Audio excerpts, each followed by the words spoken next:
What's going on, CDL fans, and welcome back to the Power Rankings. Today is May 1st, and we're updating after Week 3 of Major 3 qualifier. Let's not waste any time, and let's hop right on into these Power Rankings, starting it out with number 12. To no surprise, they have not moved in quite a while now. It is the Boston Breach. These guys just can't get a win. I mean, they're 0-3 this split, 6-9 map count, so 40% map count win rate, which isn't the worst in the world, but they have not been able to get a series win, and they really need to figure it out. Then at number 11, falling one spot from last week, it is the Miami Heretics. Now, Miami's a team that I feel like sometimes they look pretty solid, and other times they kind of just get fried. They're a little bit back and forth. I definitely think they're in this range of somewhere between probably 10, 11, maybe even 9 on some people's rankings. But for me, I have them down one spot from last week. Then we move into number 10, and I believe this is the team that has fallen the most this week. It is the Las Vegas Legion, down 3 spots to number 10. Listen, man, the Legion, they got beat by LA Thieves. They dropped Purge. They brought in ASIM. They have not won a map since that. They've been swept in every series that they've had ASIM so far. This team looks night and day compared to what they looked like with Purge. Purge clearly was pretty crucial to the success of this team. If I was them, I would be a little bit worried at this point in time, especially if you're a Legion fan. I do think these guys are going to figure it out and hopefully still be like a solid team, like still be able to qualify for champs. But it's looking pretty bad if you're on the Legion side of things over here, and I have them down 3 spots. Then we have a team making their way up the leaderboard. It is the LA Gorillas, up 2 spots. Honestly, if you wanted, you could probably jump LA even more, right? They get rid of Assault, they bring in Flames. Flames looks absolutely incredible. Estriel looked great. Diamond Con looked great. Fame looked solid. This team, like I said, for Legion also looks night and day, except in the better version of that, right? I guess, you know, they look much better than they did now with this one-man roster move. They have more pace on the map. They look a bit more confident. They're able to get more kills. And LAG is a team that I actually think is going to continue rising up these rankings.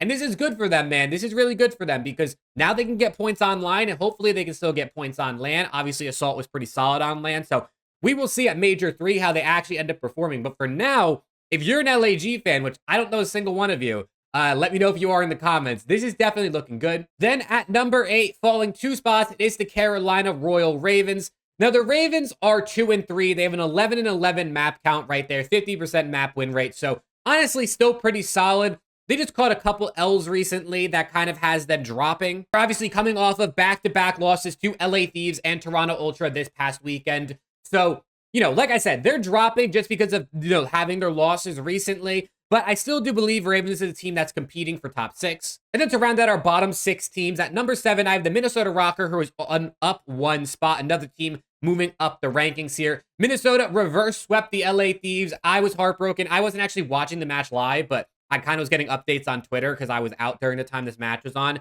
And man, it's just heartbreaking to see for LA Thieves. And we'll get into LAT, but Minnesota is a team that, you know, they maybe have a higher ceiling than some other teams, but their floor seems to also be lower. Standy had a really, really great weekend, so shout out to him. A lot of people saying he wasn't the move. Ben J. Nassim tweeted out the Standy move wasn't the right move, and then Standy proceeded to fry both series this weekend. So obviously KD isn't everything, but for Minnesota Rokker, they were able to pull off a reverse sweep versus and probably, I don't even think you could argue LA Thieves as a top 6 team. I think they absolutely are in everyone's mind. So, shout out to Minnesota Rokker. And before we get into our top 6, make sure to sub to the channel for more CDL and Call of Duty content. We're on the road to 5K subs, and I appreciate the support. But at number 6, I believe our highest jumping team, it is up 3 spots. It is the Seattle Surge. Now, I'm going to put LAT on the board as well. I still have them at 5. If you wanted to swap these 2 teams, I would be totally okay with that. If you want to say this is my LAT fan bias, go for it.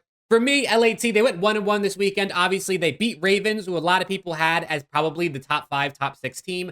And then they lost to Minnesota Rokker to a reverse sweep, which is just absolutely heartbreaking and should never happen. But for me, I still think LAT is a little bit better than Seattle Surge. Both teams are 3-1. So if you want to swap them, like I said, I wouldn't really argue with you. I think it's totally fine if you want to have Surge. Having a team jump up 4 spots, 5 spots is kind of a lot in 1 week. I know they played they've been winning Seattle Surge, but I have it this way. Like I said, if you want to swap, it's totally fine. And then for our top 4, I mean, I'm putting it all on the board because nothing changed. A little bit boring in the top 4, right? I think this is obvious. FaZe is by far the best team in the game. If I could have a big gap right here, I would, but it's just not going to fit on the graphic. I think this is still set the top 4. Some people are probably going to say New York shouldn't even be top 4 anymore, but for me, I don't think there's any way you can really knock them out because I don't know who you'd put in. If you think it's Thieves, if you think it's Surge, maybe you can make the argument, right? Just because they're doing a bit better this split, you know, it's only been a couple weeks. I kind of got to see a little bit more before I could really confidently drop New York. Now, they lost to FAZE this weekend. If they had lost to like Ravens or they had lost to like Rocker or Surge this weekend, like definitely would have dropped them. But their chance to bounce back is obviously against Atlanta FaZe, and they got absolutely smoked, which is the best team in the game. So for me, I'm still giving New York the benefit of the doubt. But this next week, if they lose, they're dropping 100%.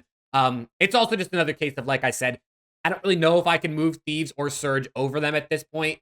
But if you have Surge over them because they beat them, that's totally understandable. But these are the power rankings. Let me know what you think down below in the comments. Do you still have New York Subliners as a top 4 team? Definitely let me know. And sub to the channel, like I said, we're on the road to 5K. Most of the people that watch my content are not subs, so click it. It's absolutely free, and I really appreciate all the support. We just hit 5K followers on TikTok, which is really cool. So we're working 5K here on YouTube. Thank you guys for the support, like I said, and hopefully I'll see you all in the next one.